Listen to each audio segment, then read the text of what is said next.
the Wiggly Podcast. Let your iPod bloom.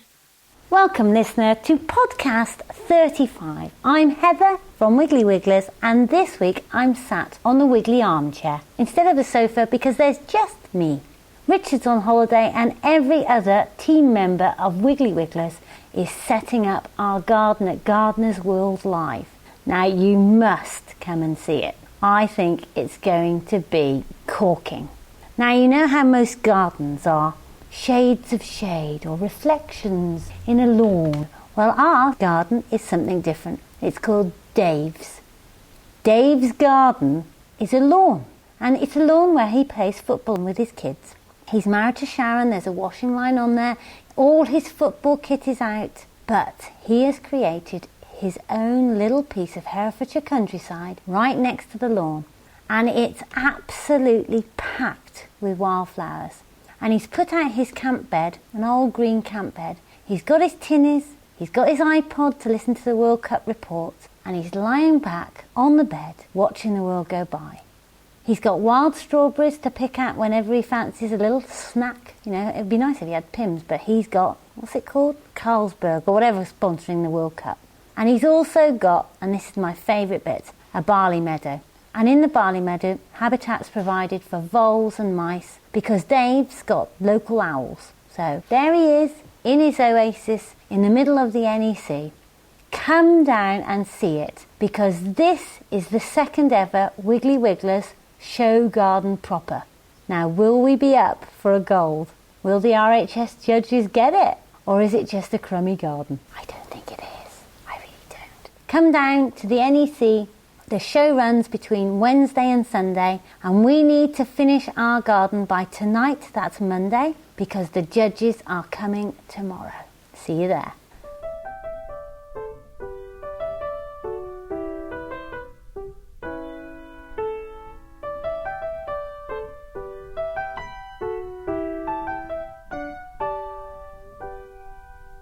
This week's podcast is from Hay Festival. It's a special, and it's Jenny and I talking about the new Wiggly book. Hello everybody. It's nice to see so many of you here. It's nice to see that you've all come to celebrate Wiggler's success in publishing our first book. My name is Richard. I work at Wiggly Wigglers, and amongst the audience here we have several people that play a vital part in the mechanisms of Wigglers. Phil, for instance, here, farms Blakemere. Phil's got a cracking wound on the side of his head where he got a kick in the eye from a cow last night. We also have Rachel. Where are you, Rach? There you are, right next to you. Rachel, you'll see in the book looking quite radiant next to the pond. Jodie is also featured in the book. Where are you, Jode? Are you around somewhere? There you are, right at the back. And it's incredible that Jodie managed to stay still enough for long enough to have a photograph taken. We also have a few key people that played a very, very important part in the creation of the book. We have Mark Eccleston, for instance, who contributed a great many fantastic photographs. We also have Michael, who's on the other end of the camera filming me at the moment, and Mary. And these guys are outstanding. Their graphic design is unsurpassed. You know, in many respects, the book has been made as a consequence of their contributions. Okay, so without further ado, let me introduce Managing Director of Wiggly Wigglers, Heather Gorringe, and author of this book, Jenny Steele.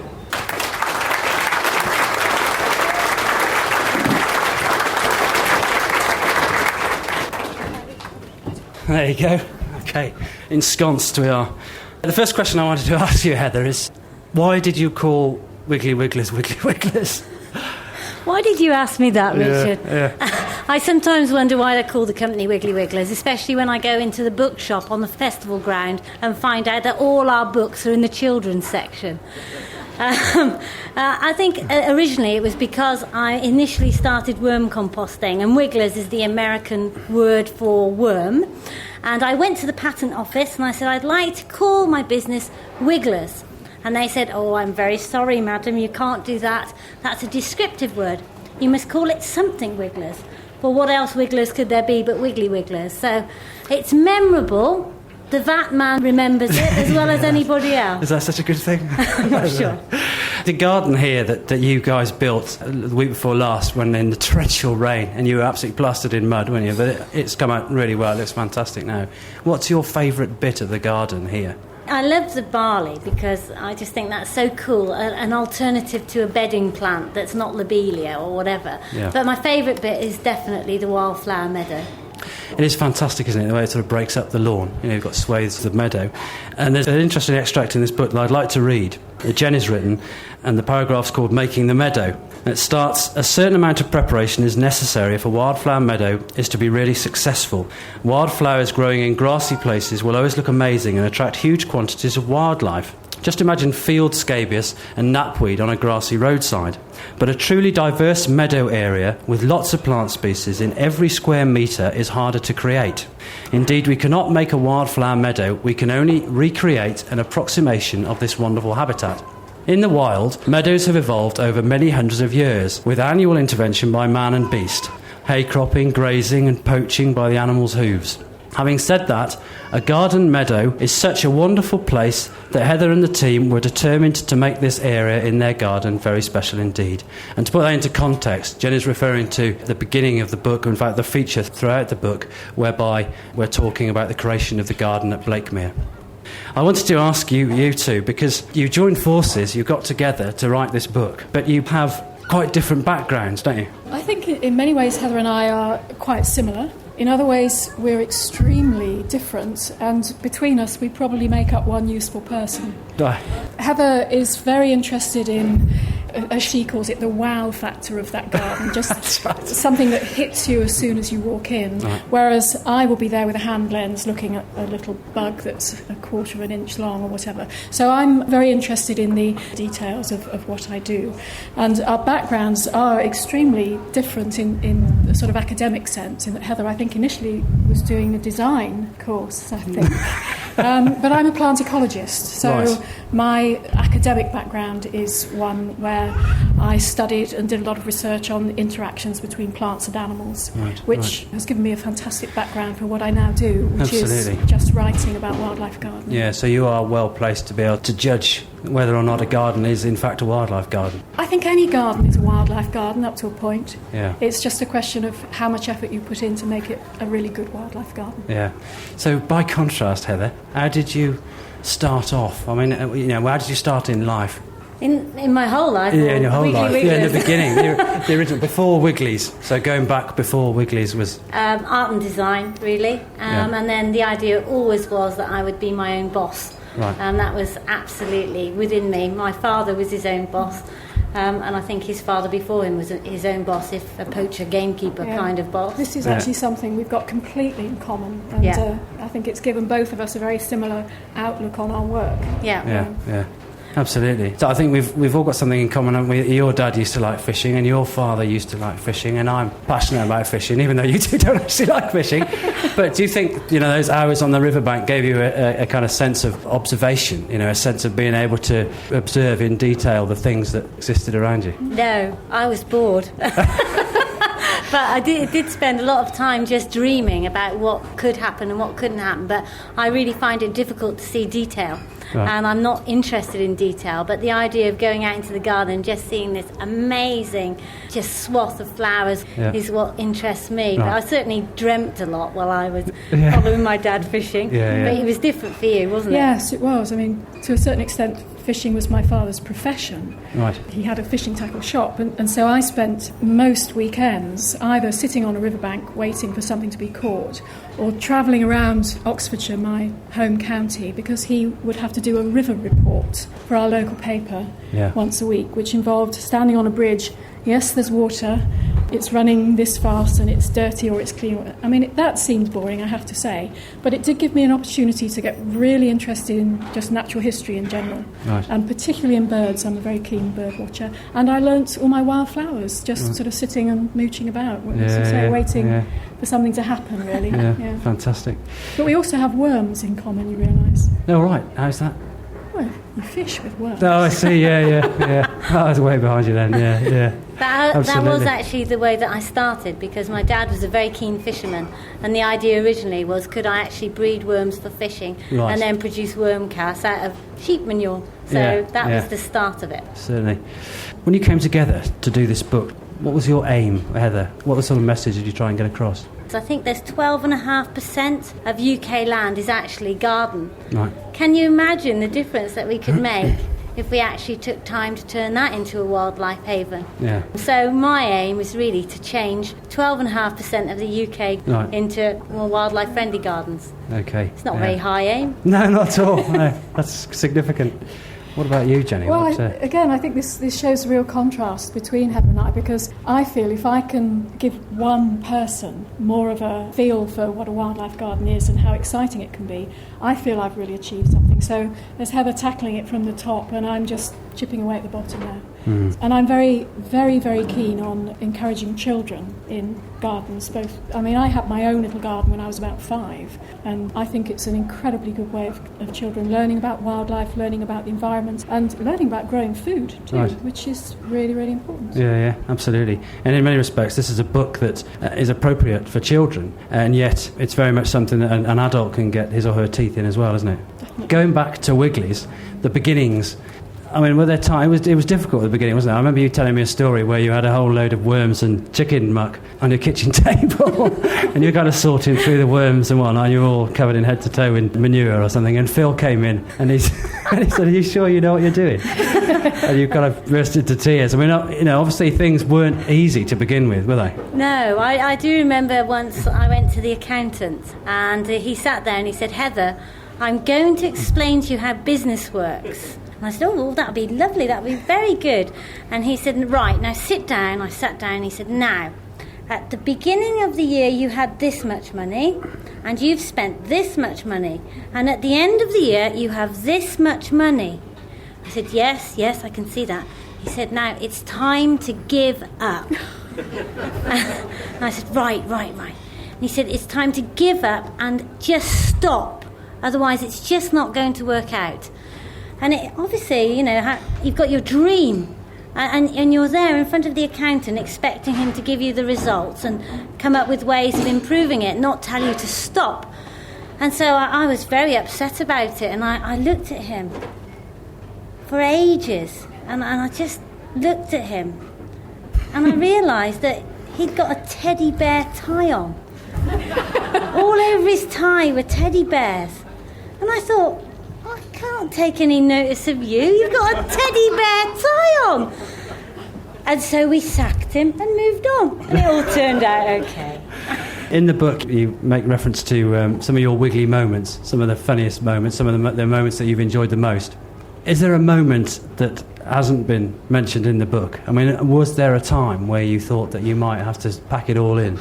Well, that was that moment, I think. Yeah. But there's been utterly embarrassing moments. Like we had Prince Charles drinking his Earl Grey tea in the dining room and talking about, natural gardening. And he said to me, "Heather, I've got a great pair of tits in my garden."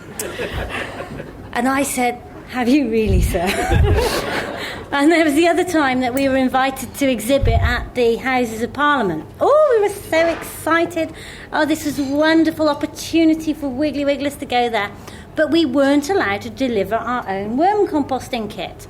So how would we get a live working worm composting kit into the Houses of Parliament? Jodie is a drummer. Great drummer, if you want to book her. And so she'd got some drum cases that we packed these worms into, and we sent them ahead of us. And we got to the House of Parliament, bang on time, and all the security people came up to us and said, "Are you Wiggly Wigglers?" And we said, "Yes." "Walk this way, there's been a security alert," they said. So, oh dear. And so we walked that way, and it turned out that they opened the van door and the worms had escaped. I was in my best frock ever, and the whole van was full of worms. And so we just shut the door and we said, "It's absolutely fine, this is completely normal." We scraped them up, put them in, and carried on with the exhibition. So that was a, corking moment. Yeah, that was a bit of an adventure, yeah, certainly. going back a little bit now to one of the reasons why this book was written, because it was very much written to give people an idea of what was achievable through the experiences of Wiggly's and all the team. When you were building the garden, I mean, that was a whole adventure, wasn't it? There were many, many things during that time that you found quite exciting, and it was very much a sort of team bonding exercise as well. And that was just before a visit by Prince Charles, wasn't it? It was. We designed the garden in November, which was fine, and the idea was that throughout the next summer we'd put together the garden over a period of time. You know, when we had a spare moment, we'd make the garden into this beautiful oasis for wildlife. It would be a wonderful place for us to show products. And then they rang up and said Prince Charles is coming in May for the tenants' lunch, and so that meant that obviously we couldn't have the tenants or Prince Charles coming to a lunch where the garden was just completely obliterated, because that's what you have to do to start a Wildflower Meadow off, in my opinion. So that speeded the whole thing up. So it was a bit like ground force. I was christened Alan because I didn't do it much, apparently. And then there was Tommy, that was Pip, and Charlie, that was Jodie, who rushed around and got this thing so that you could actually tread on it rather than anything else. Right. When I look through this book, all the information on there is pretty much spot on. But I have to say, Jenny, there's one inaccuracy that I've noticed, and it's on page 25. And on the top left-hand corner, you'll see Phil. And it says says here... I didn't write the captions. Oh, I see. That's Michael. Right, Michael, you've made a mistake, because it says here, Farmer Phil puts his back into it. So, that's all. And you can see he's obviously pretending to use that shovel. And when you go through the book, you'll see photos of Phil which are more accurate, because he's either leaning on something or sat down. But, you know, otherwise the book's pretty spot on. There is a great photograph in here of a little furry creature, which I know you wanted to say something about.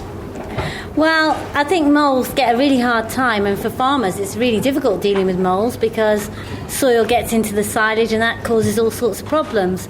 But in our garden I really can't see too much harm done by moles, because they do aerate and they do eat lots of bugs, don't they, Jenny?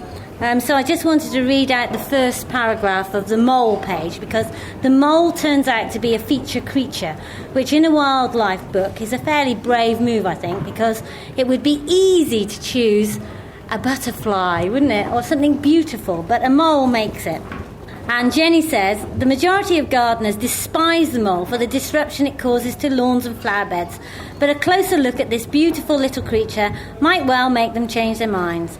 Moles perform some very valuable tasks in the soil, aerating it and removing a variety of pest species, such as leather jackets, wireworms, slugs and snails.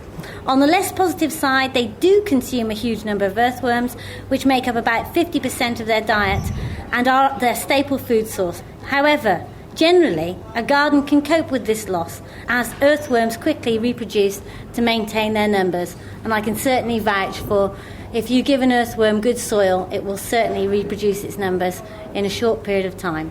So I really like the mole bit, because I think it would have been easy to choose something less exotic. And I can't see much wrong with a mole tump.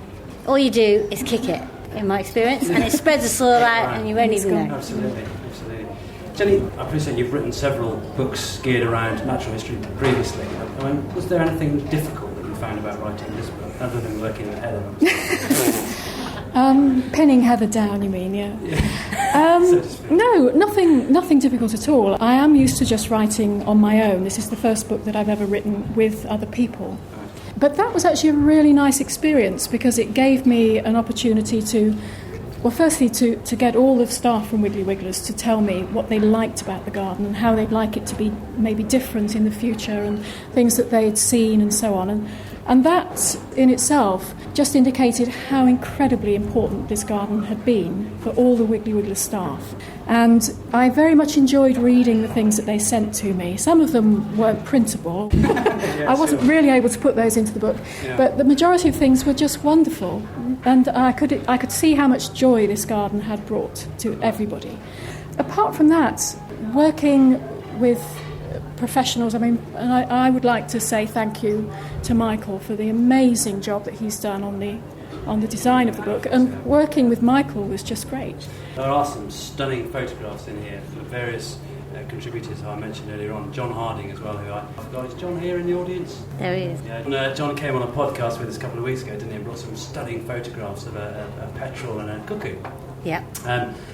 Did you think the photography in this book would be as good as it is? No, I really didn't. Obviously quite a lot of the photographs are mine, and I look at my own photographs and I never think they're very good, but somehow Michael has magically transformed them so they look great, which is wonderful. And a lot of the photographs are his, and he's a superb photographer. And then the two guys, John and Mark, particularly birds. I mean, birds are very, very difficult to photograph well. I just don't do bird photography at all because they move around too much. So having some of the wonderful bird photographs, I was just amazed at the quality of those. I thought they were great. You mentioned the contributions from the team that are made in the back of the book. There are various extracts from the whole team, pretty much, I think. Yes, just about. And you mentioned that a couple of those you really liked.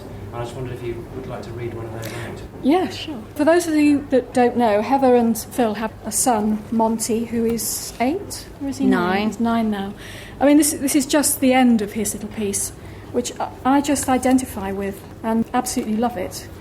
I mean, first of all, he actually writes quite a bit about what he liked about the garden and his own involvement, which I won't read now. But I did also ask everybody if there was anything they would like to see that would improve the garden. And Monty said, I would like to see a swimming pool, which I thought was very down to earth and honest. But then his last sentence is simply, our garden was just grass and a few pear trees before, and now I think it's amazing. And I just thought that was lovely because you can tell that he really loves the garden and he really enjoys it, and he grows vegetables and all sorts of things. But there was another little bit that I wanted to read, and this is from Nikki. I don't know is Nikki here? No? Oh, sorry. It'll embarrass her then. But Nikki says, in the summer, I love going out to sit outside while eating my lunch with the warm summer sun shining down, the fresh air and all the different flowers and plants giving off their scents. The sounds of the bees and insects buzzing around and the birds singing is amazing, and I can watch them eating from the feeders, going to feed their young, and then hearing the loud tweeting of the babies in the nest boxes, all wanting to be fed first. I find it relaxing, and it's lovely to get out of the stuffy office with the ringing of the telephones, etc. I find it a time to recharge my batteries and chill out. There is one thing, though, I would really like to see in the garden that would improve it. Chris Beardshaw. Now that would improve things no end. I will gladly give up any spare time to help that one come to pass. So there we are. Beautiful garden, but it could be better. Unfortunately, Chris couldn't be with us. There was also an extract from Sandra, who is sat over there, who is looking equally lovely. And I know, Heather, you wanted to read something, a contribution that Sandra had made, because Sandra is incredibly efficient and looks after all the financial side of the entire company. But it might be true to say that she doesn't get involved in the gardening side quite as much as I think somewhere in here it says she hates gardening. And I think, pre-Wiggly Wigglers, this would have been a stripy lawn, so this one gives me great joy. I find the garden really inspiring. It gives you the confidence to try something in your own garden. For example, I've planted a wildflower area at home. Having seen how nice it can be and learning about the benefits it provides gave me the confidence to give it a go. I have numerous feeders around the garden and different seeds to attract different birds, including 3 woodpeckers. I used to pick up all the apples and pears that fell on the ground in my own garden. Now I'm happy to leave them for wildlife. And I just love that because that says it all. Yeah, Another concept. Yeah, for sure. It goes to show. I mean, interestingly enough, how many people in the audience are gardeners? So, quite a lot of you. How many people use slug pellets? Oh, we've still got a long way to go. You shouldn't put your hand up, Phil. Of course you do use slug pellets, don't you? Yeah. Even though I give Phil a hard time, the podcast that I mentioned earlier on, Phil's very busy. He's engaged in many things. He's a great ambassador for agriculture. One time we were doing our podcast and Phil had finished his cameo, gone outside, and one of his trees had fallen down on a waterbed up the field. So he's rummaging around in the farmyard to try and find another water butt. Picks up this great big galvanised butt, and underneath the butt was the most amazing great crested newt. Just a beast of a thing, it's probably 7 inches long. They're fantastic animals. I don't know if many of you have seen them. They're not as common as they could be. They exist at Blakemere, I think, because we've got a combination of ponds. They like several ponds dappled around in close proximity. So Phil came running in, we ran outside, and Michael came running out, and we took all the photographs of these great crested newts. And in the book, there is one of the feature creatures that Jenny's put in is the great crested newt. Incidentally, we have open days at Wiggly's as well now, either in aid of National Garden Scheme or Herefordshire Nature Trust. And last year, Monty and I, Heather's son, we were pond dipping and we found great crested newt larvae. And that's the first time since I was possibly a little bit older than Monty that I've found great crested newt larvae. But anyway, Jenny says, great crested newts are one of Britain's treasures. Internationally, they are rare and protected amphibians, but in this country, we are fortunate in having many breeding populations. In the wild, they can be found in various habitats, but ponds on farmland seem to have the best conditions for them. They will readily use a garden pond if they are in your area, as long as it's quite large and deep and has some clear margins to allow the males to display to the females at breeding time. They prefer ponds with no frogs, toads or fish, although they will tolerate other newt species. In fact, do they eat other newt species, don't they sometimes? They eat virtually everything they can get their teeth around, unfortunately. However, if a pond is large enough, several of these amphibian species can exist in harmony. A garden pond of 1 metre in depth containing plenty of vegetation could be an ideal place for them. The surrounding habitat is of importance too, as once they have bred, the adult newts leave the water to find shelter in areas of damp scrub, hedges and ditches. Dense shrubs and log piles close to your pond will provide the shelter you require, or even galvanised water butts in this instance. So that was quite a treat to find that. We've got a series of courses this year as well where we'll be involving people in all sorts of pond dipping and freshwater expeditions, so hopefully we'll find a lot more great crested newts then. One thing that I wanted to ask you, Jenny, would you consider that natural gardening is important? How important do you think natural gardening is? Personally, I can't think of anything more important. Right. But then I'm not only very interested in all natural history, but I'm a fanatical gardener, and to put the two things together is really how I live my life. I think gardening is exceptionally important to everybody. I think it gives a sense of hope. I think it gives people something to look forward to. Month after month after month, in the middle of the winter, you're thinking, wow, those hellebores will be coming out soon. I think it actually prolongs people's lives. I think if you're a gardener and you're someone who is interested in the environment and what's happening outside your window, there's a very good chance that you'll have an optimistic attitude towards life, and I think that gives you a good chance of living a long and healthy life, because you're also obviously getting plenty of exercise out there. If you put wildlife into that mix, it's another dimension entirely, because you're not only looking forward to your hellebores, but you're looking forward to the swallows coming back, and you're looking forward to the first blackbird or the first thrush singing in the spring. And again, it gives that optimism that's so important. So on that level, for just us as individuals, I think it's incredibly important. Obviously on a deeper level, then, as Heather was saying earlier, there are large areas of garden in this country, all of which could be good wildlife habitats. And the most important thing to say about natural gardening or wildlife gardening is that it works.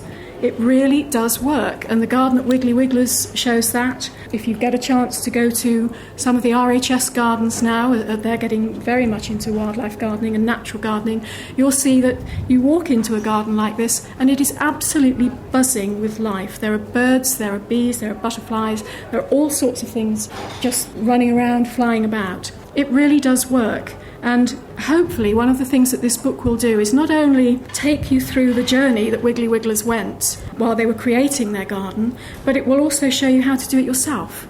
That's the objective, really. It's not just to say what a fabulous garden this is, although it is fabulous, and if you get a chance to go and see it, then please do. But it's also to show you how you can do it yourself. And it doesn't have to be all or nothing. It really doesn't have to be my whole garden is given over to wildlife, or my whole garden is going to be a wildflower meadow. It can be something that you can do a little bit at a time. And any little thing that you do, even if it's just planting some plants for bumblebees, which I was speaking to somebody about earlier, if that's the only thing you do, it's still a very positive thing. And I think probably there's a bit in the book where I kind of sum up how I feel about wildlife gardening without getting too passionate. But I am passionate about it. But this last bit says that a natural wildlife garden in the middle of the Herefordshire countryside sounds idyllic, and indeed it is. Yet this way of gardening and what it represents is available to everyone, no matter where you live.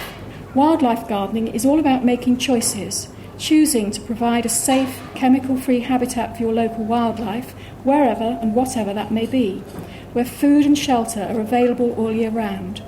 And the wildlife in our city and town gardens benefits even more from this approach to gardening than in a plot in the depths of the countryside. Whether you live in the centre of Leeds or the outskirts of Norwich, wildlife habitat is becoming scarce and impoverished. Everything you do to bring your garden to life will be of immense benefit to the mammals, birds, amphibians and invertebrates in your area. Wildlife gardening is one really important way of appreciating what we still have and ensuring that there will always be some sort of habitat for our native wildlife as countryside continues to disappear under tarmac and concrete, in spite of the best efforts of many people. So by making your garden into a refuge for wildlife, you could be contributing to the survival of some of our most precious species. The team at Wiggly Wigglers, with their dedication, enthusiasm and enlightened thinking, have created a very special garden, but not so special that you couldn't do it too. Fantastic. Thank you, Jenny. One last question, Heather. What are your dreams for Wiggly Wigglers? Not a big question then, Rich. No.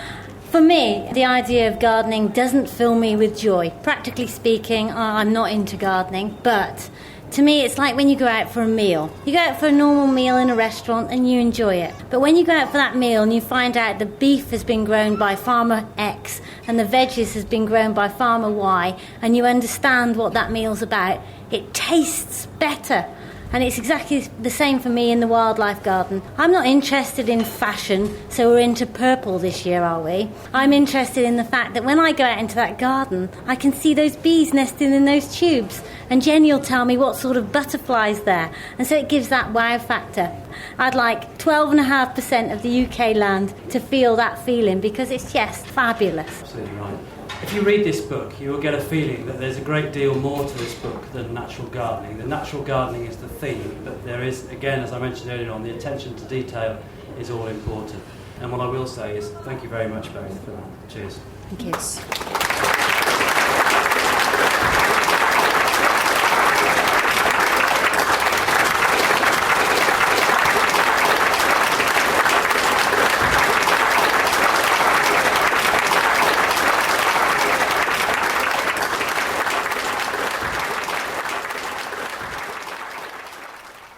Monty's got his exams this week, so good luck, Monty. And just before he starts, it's over to him for the weekly Wormcast.